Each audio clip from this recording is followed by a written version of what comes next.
Bismillahirrahmanirrahim. Assalamualaikum warahmatullahi wabarakatuh. Di sini saya akan menjelaskan praktikum tegangan muka, padatan, dan cairan. Sebelum itu, saya akan mengartikan sebuah tegangan muka, yaitu gaya atau tarikan ke bawah menyebabkan permukaan cairan berkontraksi dan benda dalam keadaan tegang. Faktor yang mempengaruhi tegangan muka ini ada beberapa faktor. Yang pertama, jenis cairan, suhu, tekanan, masa jenis, konsentrasi zat teralur, dan kerapatan. Nah, langsung saja untuk pada praktikum. Yang pertama ada alat yang digunakan, yaitu ada gelas beker, pipa kapiler, pignometer, termometer pada cairan. Lalu bahan yang pada cairan ini yaitu ada aqueous, etanol, air minum, minyak goreng, dan oli bekas. Lalu setelah itu pada padatan ada benang, gelas kimia 1 liter, dan 250 ml. Yang ketiga ada timbangan analitik, 4 neraca pegas, penggaris, penjepit, dan pipet tetes. Bahan yang digunakan pada padatan ini ada air, balok, kelereng, batu besar, dan kerikil. Lanjut ke prosedur pada cairan. Yang pertama itu tentukan terlebih dahulu masing-masing cairan dengan pignometer. Setelah ketemu, lalu kita isi gelas beker air minum sebanyak 50 ml. Lalu ukur suhu air. Setelah suhu dimasukkan, celupkan pipa kapiler ke dalam air dan biarkan beberapa saat sampai permukaan air kapiler mencapai keseimbangan pada suhu tertentu. Setelah itu, ukur selisih tinggi permukaan air antara di dalam dan di luar kapiler. Lanjutkan pada 3 kali percobaan, kemudian ganti dengan cairan lain, lalu tentukan tegangan mukanya. Setelah itu, prosedur percobaan padatan yang pertama ada massa benda yang diukur timbangan analitik dan catat hasilnya. Maksudnya kita timbang dulu massa benda yang diukur, lalu dicatat hasilnya. Setelah itu yang kedua, balok tadi ikat dengan benang pada setiap sudutnya, dan gelas kimia diisi air sebanyak 75 ml dan 100 ml, diletakkan tepat di bawah bendanya. Setelah itu benda dicelupkan, seluruh bagian volume air ditambah, lalu dipindahkan ke gelas ukur.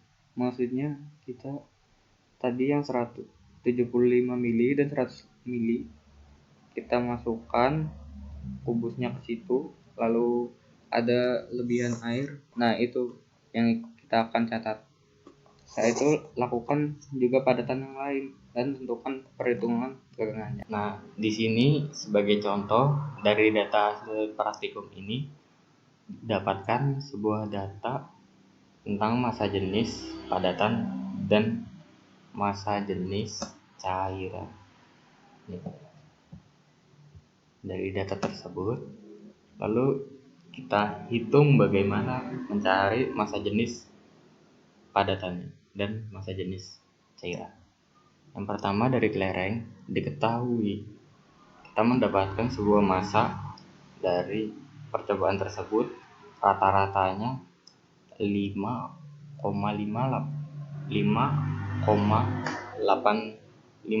gram, dan volumenya 3,5 ml.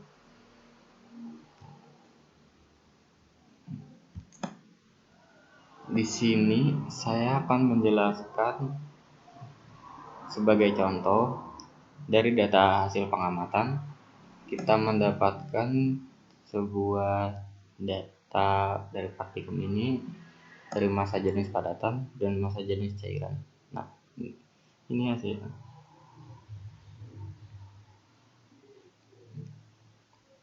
Setelah itu, bagaimana cara menghitung massa jenis padatan dan massa jenis cairan? Nah, di sini kita ketahui bahwa dari rata-rata lereng tersebut dapatkan hasil 5,585 gram. dan volumenya 3,5 mili.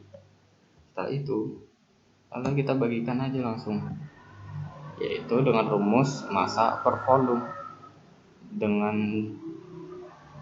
massa di atas dan volume di bawah. Nah, begini hasil pembagiannya. Lalu kita ubah ke kilogram per meter kubik. Setelah itu yang kubus kita ketahui ada dua, massa kubus kering dan massa kubus basah. Nah, saat itu kita cari dulu nih massa volume air yang terjerap oleh batu. Nah, yang terjerap ini kita kurangkan dulu massa jenis kering dan massa jenis basah. Setelah itu dapatkan hasilnya. Setelah didapatkan hasilnya, kita cari lagi volume yang terjerapnya dengan cara kita bagikan massa jenis air yang terjerap dengan total air yang berlebih tadi, yaitu dengan data E. Setelah dapatkan, kita langsung cari massa jenisnya. Massa jenisnya yang pertama kita cari dulu volume yang berlebihnya. Nah, setelah dapatkan massa jenis yang berlebih, langsung saja kita mencari massa jenis kubus. Nah, dengan rumus massa kubus kering per volume air yang berlebih tadi.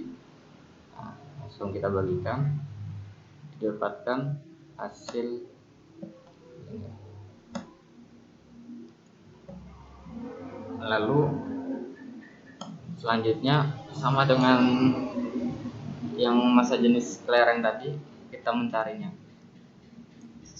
Setelah itu kita masuk ke tegangan muka cairan. Nah, tegangan muka cairan ini saya mengambil contoh sebagai perhitungan aseton. Kita cari dulu pi dari asetonnya, ini dapat 0,995 gram per mili. Nah, kita dapatkan dari sebuah tabel kimia yang sudah ada pi-nya.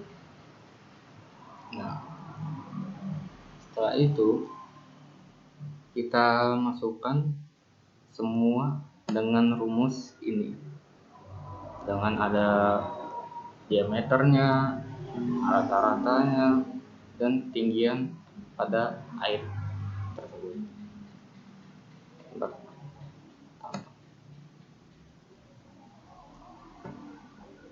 Nah, setelah itu kita lanjutkan ke yang lain, sama dengan perhitungan pada aseton tadi, dengan kita mencari pi-nya pada tabelnya dan R-nya sudah didapatkan. Nah, selanjutnya sama dengan metanol dengan aseton, minyak goreng pun sama dengan perhitungannya dengan aseton tadi serta aquades dan oli bekas. Sekian dari saya. Terima kasih. Wassalamualaikum warahmatullahi wabarakatuh.